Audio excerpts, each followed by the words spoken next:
Good afternoon, everybody. My name is Jolene Mujica. I am the head of trends and tours at WindowsWear. Welcome to our first WindowsWear live edition of 2021. I hope everybody had a safe and happy new year. Today, we're going to take a look at our retail news for the past week or week and a half, as it were, since we had a holiday break. As always, if you have any questions, if you have any thoughts, if you have any comments, please feel free to leave those in the comment sections of all of the platforms which we are currently streaming on, which are Zoom, Instagram Live, Facebook Live, and LinkedIn Live. So if you're listening in on any of those, please feel free to engage with us via the chat feature. We would love to hear from you. So let's go ahead and get started with our first story, which is Louis Vuitton and the NBA have collaborated and taken over Madison Square Garden in New York City. So Madison Square Garden, of course, being one of the biggest sports venues in the world and one of the most sort of reputable. So let's take a look at what that looks like. So Louis Vuitton and the NBA have debuted their next installment for their collaboration, a menswear capsule by the artistic director Virgil Abloh, who's the artistic director for men's at Louis Vuitton, and it is a virtual selling experience at Madison Square Garden. So launching just days after the 2020 NBA draft, this virtual experience featured the Louis Vuitton emblem at center court, models and key looks from the Capsule Collection, and an assortment of accessories, and the Larry O'Brien NBA Championship trophy and trophy case, all made possible through drone footage that was captured at the arena. So this was all done very safely and COVID friendly. The Capsule Collection, which was first revealed last October, followed the Los Angeles Lakers championship victory and consists of shoes, bags, ready-to-wear, jewelry that were inspired by the NBA players' wardrobes, and they were all split into 3 different concepts. So that included travel, game arrival, and the press conference. So for Louis Vuitton and the NBA, which are both icons and leaders in their respective fields, the joining of these two promises to be exciting and surprising and forging sort of historic memories together. This is according to the Louis Vuitton chairman and CEO Michael Burke, which he made in a statement. Louis Vuitton also had a very long association with the world's most coveted trophies. And with this iconic partnership, the legacy continues. Victory does indeed travel in Louis Vuitton. So Louis Vuitton actually makes trophy cases for many of the world's big major sporting events. The World Cup comes to mind particularly. This partnership, in which Louis Vuitton's first and only partnership with a North American sports league, very important, began in January with the debut of the brand's bespoke trophy case for the Larry O'Brien Trophy, which was represented for the first time this past October at the 2020 NBA Championship to the Lakers. And the fashion house handcrafted the trophy in its workshop outside of Paris. Now, the NBA Deputy Commissioner and Chief Operating Officer, their CEO, Mark Tatum, said in a statement, the NBA Finals is defined by iconic players and memorable performances, culminating at the presentation of the Larry O'Brien Trophy. The tradition, the heritage, and the identity of Louis Vuitton create a natural synergy with the NBA, and this partnership provides a unique and befitting way to showcase the championship trophy to their fans around the world. Here you can see another image of that. Here we can see that up close, so you can see what that looks like, that signage of that partnership, that Louis Vuitton and that NBA digital experience. It was open to the public and developed exclusively for online access on Louis Vuitton's website, so louisvuitton.com. Here we can see those models, right? Those mannequins that are inspired by actual models.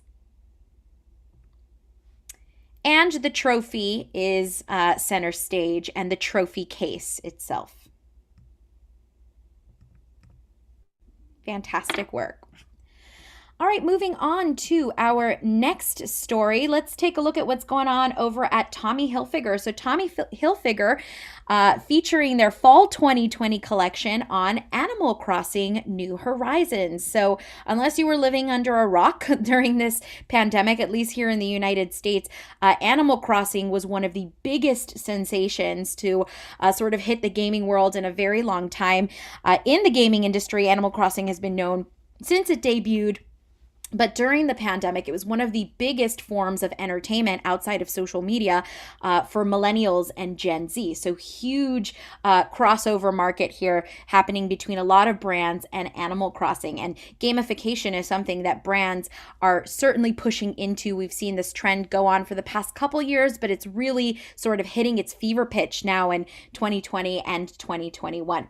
Now, Tommy Hilfiger is ready to unveil their virtually replicated version of their fall 2020 collection with Animal Crossing's New Horizons. Players are able to update their character's wardrobe and physically purchase seasonal styles using in-game codes for a limited time.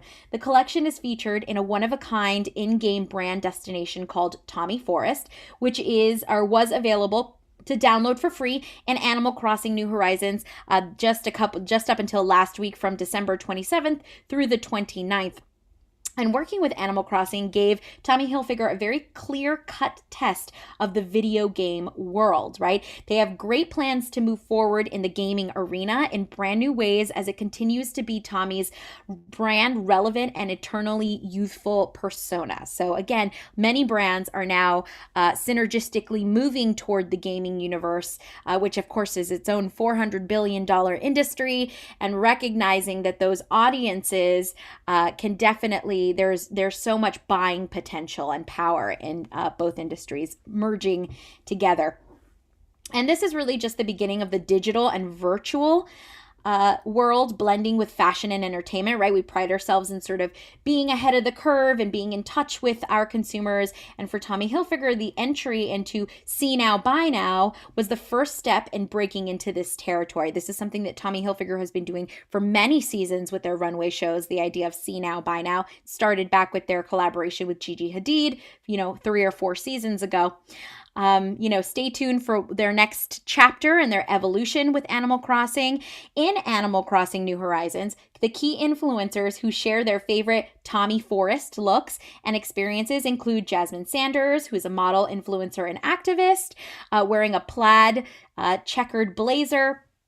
Liani Hanni, a fashion influencer and entrepreneur, wearing the striped, high-waisted tapered trousers and metallic striped blazer. Michaela DePrince, ballet dancer, wearing a knitted, colored blocked Letterman cardigan. Elva Nee, many other Tommy icons as well. Melissa Seda, Carlos Sistini, who is a model and an influencer. So not only have they tapped into gaming culture, but also into their brand ambassadors and their influencer pool to make this reach its maximum exposure for people. Now, players were invited to visit the snow-covered Tommy Forest for a virtual party that was hosted by an avatar of Tommy Hilfiger himself, wearing a 3-piece suit, a bow tie, a pocket square. At the virtual event, users participated in winter activities, including a shop at an indoor Tommy Hilfiger boutique and building Tommy Hilfiger's sustainability mission to waste nothing and welcome all. This initiative and the brand plans to plant a tree in real life, eco-age global forest. For every virtual tree planted in the Tommy Forest on Animal Crossing, they will match that, right? So not only are they increasing their digital footprint, but they're also trying to work toward being more sustainable as a brand and go in that direction, as opposed to, building on carbon emissions in a more traditional marketing sense. Over the summer, Tommy Hilfiger launched their the anticipated Animal Crossing New Horizons collection, which was called Tommy Island, and it was which equipped the brand with a diving pond, a beach walk, a sporting arena, a market, and a cafe. If you're not familiar with Animal Crossing, the entire sort of ethos of Animal Crossing is world building, right? So this idea of sort of playing God, very similar to what The Sims did in the early 2000s. The Nintendo Switch title, which launched in March at the start of the COVID-19 crisis, quickly became popular amongst millions of gamers looking to pass the time and try to live a sort of normal life, even if it was albeit virtually. And among the designers who got involved with Animal Crossing very early on, which we've talked about before in the sort of trend talk of gamification, were people like Marc Jacobs, Valentino, Anna Sui, Adidas, who partnered up with What Goes Around Comes Around, all these other sort of brands, beauty brands like Escada, Givenchy, Glossier, Glow, Tachka, right, have all joined the sort of Animal Crossing movement. And Tommy Hilfiger is the first brand to create its own dedicated in-game space where more than 40 million users can explore the brand's latest creations. And the fall 2020 collection will be updated in this spring for the spring of 2021 as the game progresses into spring and summer, which will then allow users to continue updating their wardrobe seasonally as the game updates. And if users enter certain codes, they will have access to the island and their collections.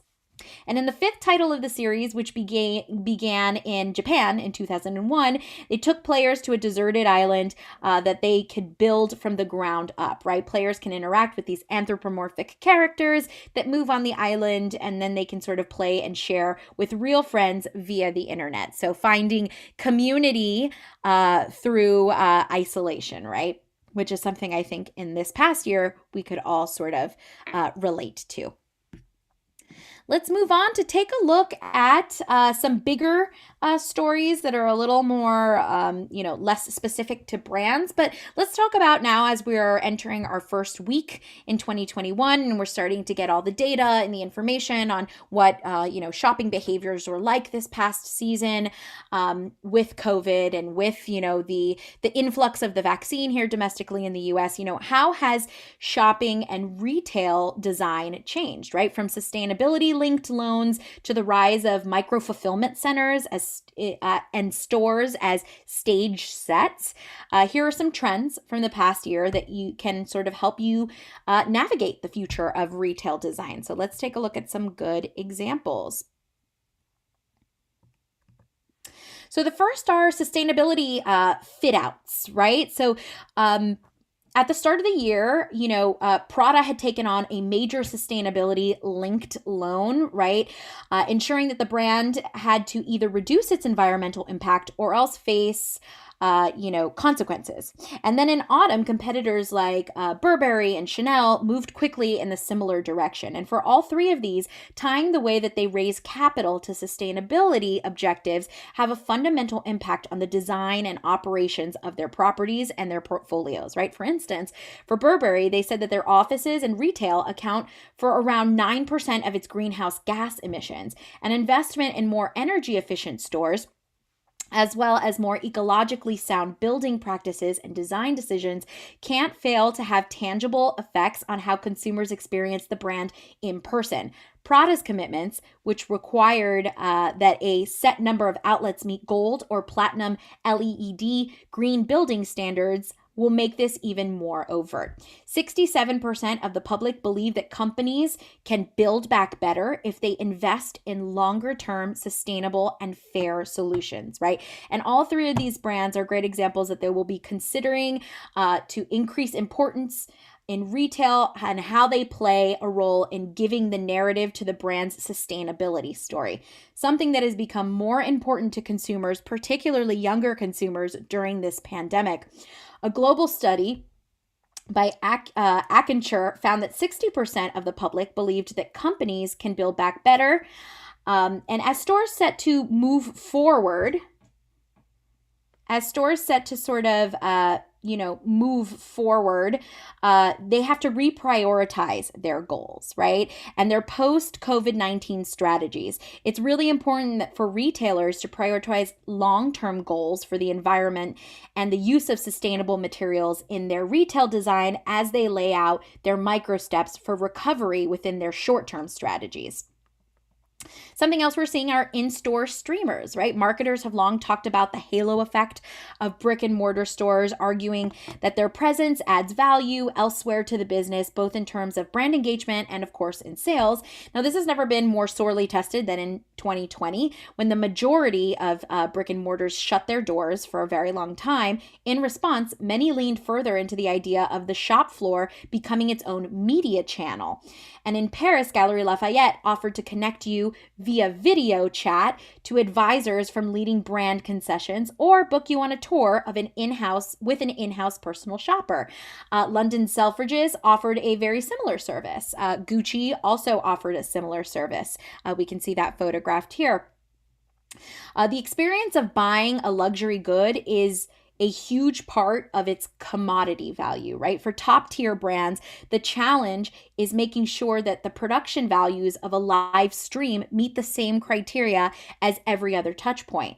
The experience of buying, a luxury good can be a very big value, and brands need to showcase within a specific type of environment to maintain the brand's image, driving up requirements and associated costs when it comes to the live streaming host, right? This is why Gucci ventured into live streaming. They've invested in this creation of a faux store film set. Right? So that's what we're seeing photographed here. Part of Gucci's 9 customer service center in Florence comes complete with TV style lighting, and it's very engaging, right? You have your own associate, and it's almost like a showroom floor that they've actually built out. And with these initiatives, capture the attention and spending power of numerous high net worth clients. Retail designers should be taking note.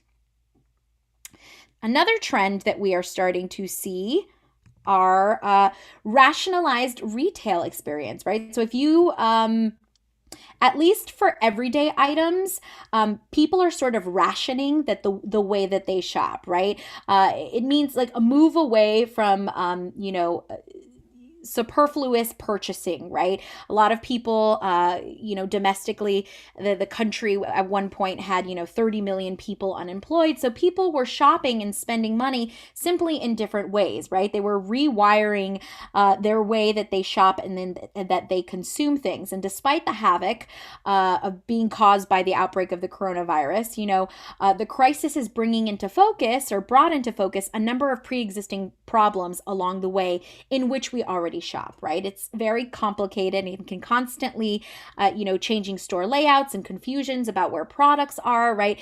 The public agrees that all of the way that we shopped and consumed prior to 2020 needed a shift and an upheaval and a bit of a makeover, right?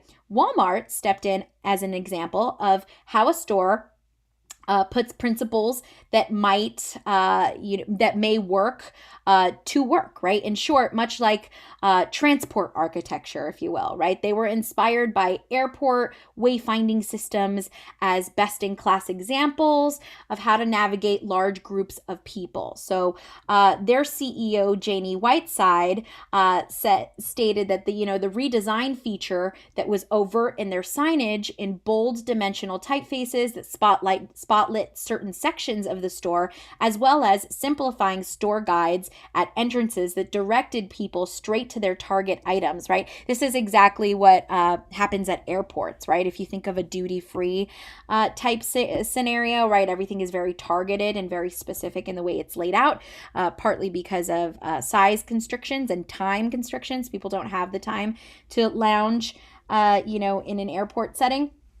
But Walmart taking this model, right, has worked very well for them. Another thing that we are seeing are gateway pop-ups. One of the main strategic benefits of the pop-up has always been its ability to test not only a new concept, but more importantly, a new market, right? So that's been particularly important this year as significant portions of brands' consumer bases relocated to ex-urban enclaves, right? So the 2020 saw a mass exodus from some of our most biggest metropolitan cities and a revival of the suburbs, right? People escaping high rents or high living costs to compromise, get more bang for your buck in the suburbs, so to speak, right? And this has been a particularly important this year as significant portions of many brands' consumer bases, like I said, have relocated. And it is Jimmy Choo is a great example that is even driving directly to clients' summer houses to offer, ultimate private concierge services. So it can be as extravagant as that, or as simple as going to Target and doing a curbside pickup, right? So as bastions of tradition rather than experimentation, pop-ups move fast and move fast and break things ethos didn't quite sort of meet the code. So conversely, with their usual long-term tenants either pulling out or scaling back on expansion plans, retail zones that were previously hostile to the pop-up concept are now looking to it to revitalize their image. This has been true in some of the world's most feted luxury shopping streets, right?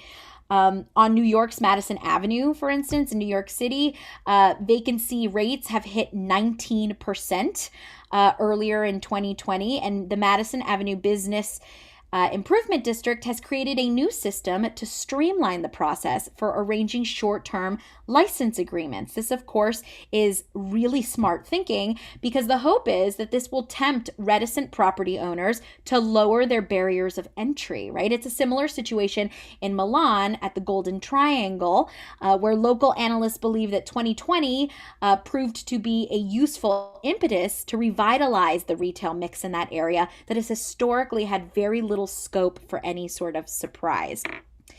Another thing that we are seeing, another sort of trend that we are seeing is, let's go ahead and scroll so you can see a new image, here we go, is the fulfillment first floor space, right? So what does that mean? At a time of accelerating consumer demands and e-commerce has logistical problems, right? If you ordered, most people did their shopping online this year for the holiday season. I know some people that still have not gotten their Hanukkah or their Christmas or their Kwanzaa gifts, right? So the logistics of shipping and the strain that has been put on the shipping system, at least here in the United States, is huge, right? Nearly half of shoppers are more likely to buy online if same-day delivery is an option. That's really, really big, right? What's the solution to something like that? Many believe it's to move inventory much closer to the consumer in the form of what's known as micro-fulfillment centers, right? Similar to what Amazon has done with their Amazon Go locations, right? But rather than large exurban distribution centers, why not have much smaller sites proximate to where the shoppers actually live? And brands need to deliver on quick serve metrics as much as they do on customer service. And this has significant ramifications for store design. According to Tom Custer, the vice president of strategic design firm FRCH Nelson, according to him, expecting to see a growing number of retailers who don't have sufficient back of house space proportionate to their store footprints in favor of the stockroom, right? Brands should think of this shrinking of the sale floors as a linear process, right? Brands need to deliver on quick serve metrics, right? And as order volumes start to vary, the allocation of square footage between the front of the house and the back of the house will be required to seamlessly flex and morph so that stores can accommodate and support the journey of a package as much as they do the journey of the customer who walks into the brick and mortar to purchase.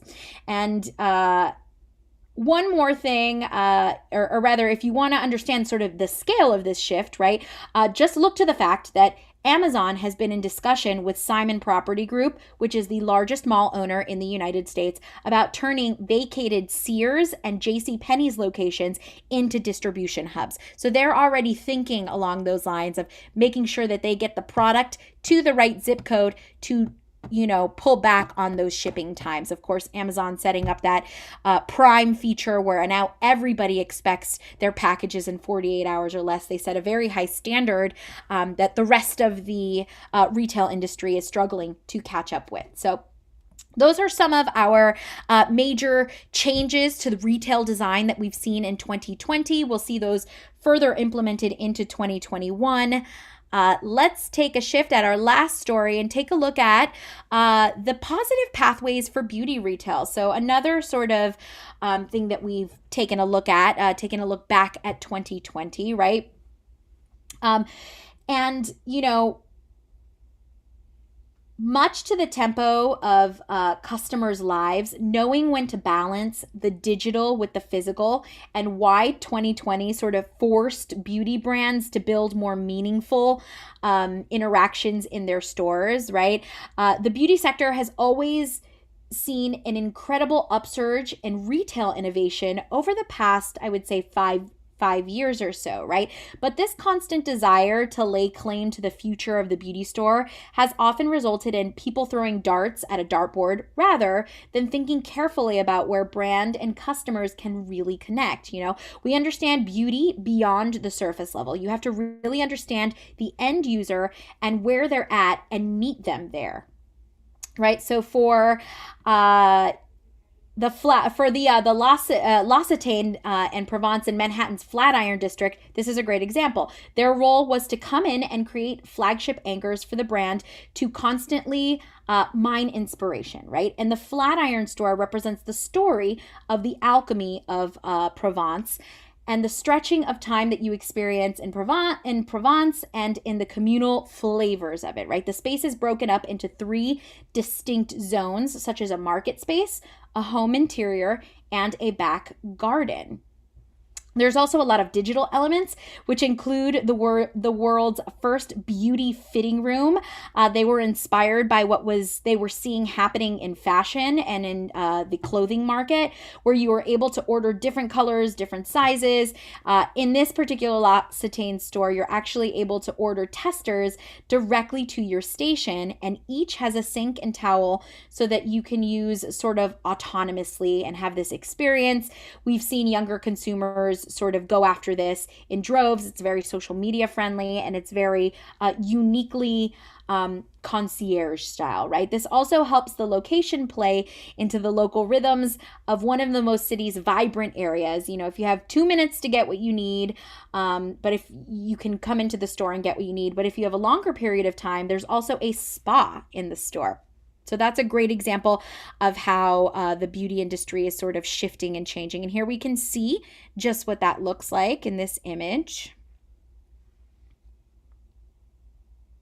Now, touching on the role of that technology plays in connecting a brand and a consumer, right? There's a lot of variance across different territories. In China, for instance, the digitalization of everything is not even innovation anymore. It's an expectation, right? We've seen the big screens and the projections, right? Last October, for an installation for La Mer as part of a 10,000 square foot exhibition the brand held in Shanghai, there was a mixture of physical interaction and digital interaction that worked together to break down the story of La Mer, right? The piece was inspired by the sea and the sky, in which was the founding impulse of the brand, of course. And as you moved around the space, sensors connected to fans and lighting interact with silk hangings also. So you're influencing this interpretation of a wave, right? It's all about storytelling moments, and these can be very powerful even in the beauty industry. So let's take a look at what that looks like. Here is the La Mer experience. Of course, a year later, right, the retail landscape looks very different, and the sort of stories that beauty brands need to tell have changed, right? 2019's strategies did not work for 2020, and 2020 strategies won't necessarily work for 2021, right, in terms of scope and how the world has shifted so dramatically, right? But, the key point is not just to evolve around the pandemic, but also with the rise of, conscious movements like the Black Lives Matter movement and social division caused by the election, all of which have altered consumer attitudes and consumer shopping behaviors. For us to just build physical retail around safety precautions and not considering the emotional context and experience of 2020, right, the vulnerability that we faced within ourselves, that would mean that you're designing blindly, right? And that's certainly not something you want to do as a brand. You do not want to build something that is tone deaf. You want it to be timely and current and relevant, and thoughtful. Thoughtful design is important, particularly in beauty, because the beauty industry has, so many fans of specific brands. Let's move on over here so we can take a look at the other part of the La Mer installation. So this La Mer installation, which again was 10,000 square feet, it was an exhibition that was in Shanghai. And as a result of this, much of the last quarter, mapping the emotional mindsets of American consumers and analyzing the sort of lack of comfort, the fatigue of anticipation, right? The research that has acted as a foundation for a series of speculative store designs and positive pathways came out of the current state of anxiety. People are feeling some kind of way about physically walking into spaces, right? We all have these unofficial uniforms now when we walk into public spaces. For some people, for most people, hopefully everyone, it's a mask. But for some, it also includes a face shield, or it could also include gloves. It could also include a various number of things, right? So the lack of comfort that people are currently still feeling in the brick and mortar sense needs to be thought of as you design and create a positive pathway for that, right? Even further, you should be thinking, how can spaces actually be a part of social action, right? Physical brand spaces cannot just be transactional anymore, right? It has to be about flexibility, community, service, and escapism. And that does it for our stories for today's chat, today's WindowsWear Live. Let's go ahead and take a look at some of our WindowsWear members projects. As always, if you are a member of WindowsWear, please make sure that your profiles are up to date and that you are uploading all of those beautiful projects so that you can be featured on WindowsWear Live. Let's scroll down here and take a look and see what we've got. So today, let's see, coming to us from Arsenal, we have from Arsenal, New York, the Michael Kors Holiday Interior. So this was, I believe, still up at the Michael Kors stores, brick and mortar spaces, both, I would imagine, domestically in the US and internationally. Great job by Arsenal. We also have Harlequin Design. Harlequin Design, who worked on the Hermes Holiday 2020 installations, right? Santa's Little Helpers. These were from 4 different stores, New York. These particular pieces are from the New York and the Boston design. The production and the installation was all done by Harlequin. Here we can see this was their Holiday 2020. The perfect time for anthropomorphic animals, right? Always very whimsical during the holiday season. And finally, over at Coach,